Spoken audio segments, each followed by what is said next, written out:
দাদি তো আমাদের সাথে খায় না বাবা। খায় না মানে? তোরা খায় নে, আমি পরে খাবো নি। একসাথে বসে খাই, ভাল লাগবে তো। আরে আসলে হয়েছে কি, মা আমাদের সাথে খেতে চায় না। আমার মা টেবিলে বসে যে, এর জন্য আম্মা খাইতে চায় না। আমি কতবার বলছি যে আমাদের সাথে বসে খান, সে শুনেই না। কি করবো বলো?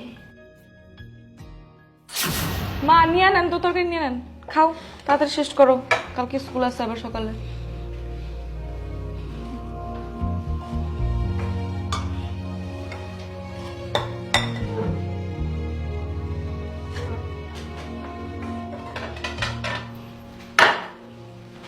কি ব্যাপার, আপনি এখানে বসলেন কেন?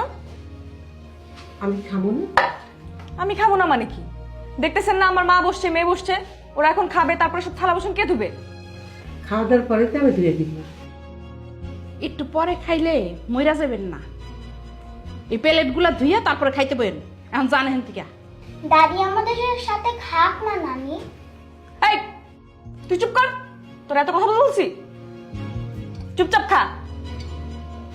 কি হলো, বসে আছেন কেন? যান, পরে খাবেন।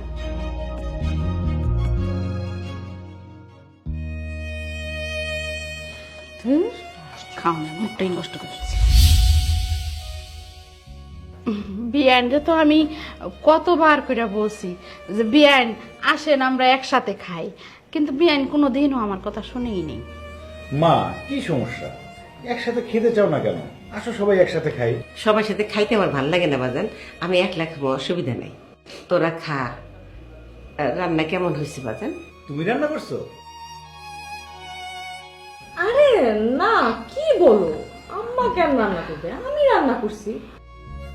আম্মা বয়স্ক মানুষ, আমি কখনো তারে জোরাজুরি করি নাই। সে মাঝে মধ্যে চাইলে হেল্প করে, নাইলে নাই, কোনো সমস্যা নাই এতে। আমি রান্না করছি, খায়া দেখো না কেমন হয়েছে। হ্যাঁ।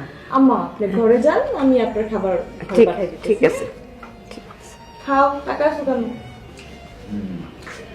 ভালো হচ্ছে? তাই এটা দিব? না, খেয়ে নি। আমার মেয়ের হাতে রান্না খায় দেখো। কি ব্যাপার, বিদেশ থেকে আসছো, কি আনলা? কিছুই তো দেখায় না। আনছি অনেক কিছু আনছি। বাবা বলো তো আমার জন্য কি এনেছো? তোমার জন্য অনেক খেলনা এনেছি মামুনি, অনেক।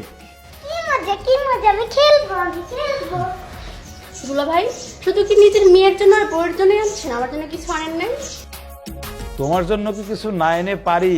তুমি আমার একমাত্র শালী, তোমার জন্য আনছি। কি কি আনছেন দুলা ভাই, একটু দেখি। এখন তো দেখানো যাবে না, তোমাকে যা আনছি সেটা দিব একা একা।